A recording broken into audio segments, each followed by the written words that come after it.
Scott, unbelievable. Can't imagine what it was like with you watching this game and how it unfolded there in the fourth quarter there. Well, and as Rick Carlisle said to the team in the locker room, we are 8 wins away from an NBA championship. Pacer fans going to be very excited. Eli, great job out there in Cleveland. Pacer fans really excited to see the blue and gold back in the Eastern Conference Finals. Alex Almanza continues our live team coverage from Brothers here in downtown Indianapolis. Never any doubt, right, Alex? Not at all, Scott. You know, and if there's one thing that the Pacers know how to do really well is they keep us on our toes, and that's definitely no exception here at Brothers Bar and Grill here in downtown Indianapolis. In fact, it was loud, it was packed. Our photographer Virgil said that it was deafening, and you know, this is a big deal for the Pacers as they move on to the Eastern Conference Finals. But I gotta say, at halftime, a lot of fans were getting a little nervous as the Pacers were down just a few points. But through all the resilience, through all the adversity, fans kept through the ups and downs, and it paid off in the end.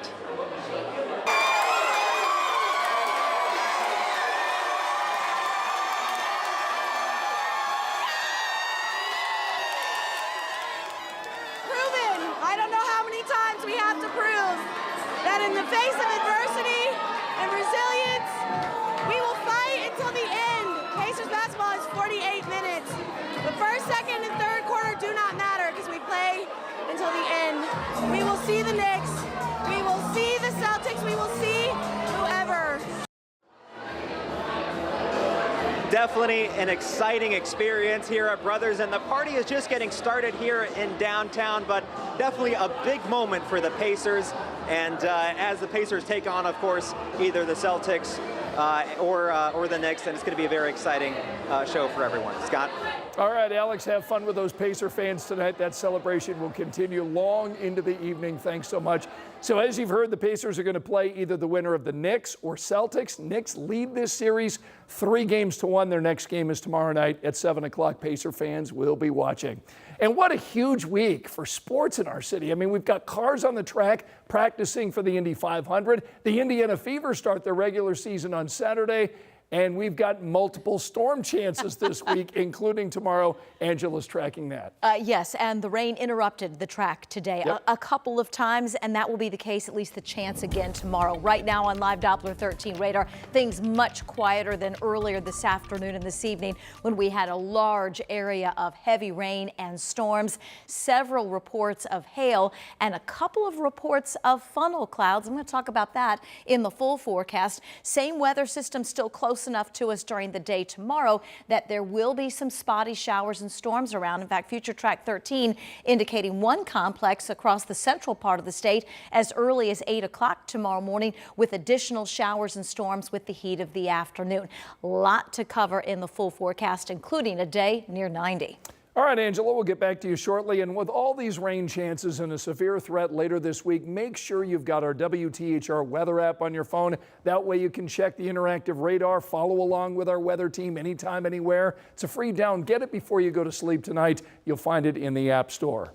New at 11, plans for a massive data center in Hancock County are now on hold. Bulge Redevelopment has withdrawn its rezoning application. Some Hoosiers living in that area have expressed concerns about the plans to rezone 775 acres of farmland just east of Indianapolis Regional Airport near Tuttle Orchards. The Surge owner told us today, based on that recent feedback, the best move is to push pause. A statement from owner Chris King says, in part, the Hancock County mega site remains a strategically important opportunity to advance the county's economic development and infrastructure goals, but it is equally important that this be a community-focused process. We are committed to working collaboratively and ensuring we get this right. Tonight at 11, we're also getting a look at the future of an old rail yard near the Monon Trail on the north side of Indianapolis. This particular piece of property is known to neighbors as the Bulge between 25th and 28th Streets. Our Logan Gay talked with Hoosiers living nearby as they work to bring new development to their community. Logan? Well, Scott, these neighbors have big ideas for that plot of land, and those include seeing a multi-use development on that property. To some people, this might look just like an empty field, but to neighbors living near it, all they see are possibilities. I think there's a lot of opportunity for a dog park, activities for family. Just love to see the community all come together, and I think that would bring the holistic community feel that we've been looking for. Neighbors say the 16-acre field, named the Bulge, sitting near the Monon Trail and just 10 minutes from downtown, is a prime location for redevelopment, and they want to make sure the city knows that. That's why they sat down with members from the Department of Metropolitan Development to hear about plans for the site and give their input. To us, it has the potential to become something wonderful to help the neighborhood grow. We're excited to see what might go in there. Anything from a grocery store to maybe small shops on the Monon, so you can stop in, have a cup of coffee, maybe some cocktails. As of right now, there's no timeline on the project. According to a handout from city leaders, they're working with environmental consultants to make sure the land is safe to develop. But neighbors say they're hoping to get the needle moving sooner than later. Would love to hear more defined plans around the Bulge. And they want to make sure those plans include their feedback. We are taking an active interest in this community. We want to have a say as to what's going to happen here because we think that'll be better for the neighborhood.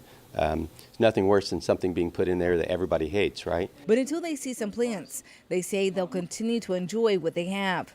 The most important thing is that it's done right. We want it done at a reasonable rate, right? We don't want thousands and thousands of businesses and people here. We want to make it to where it's comfortable for everybody.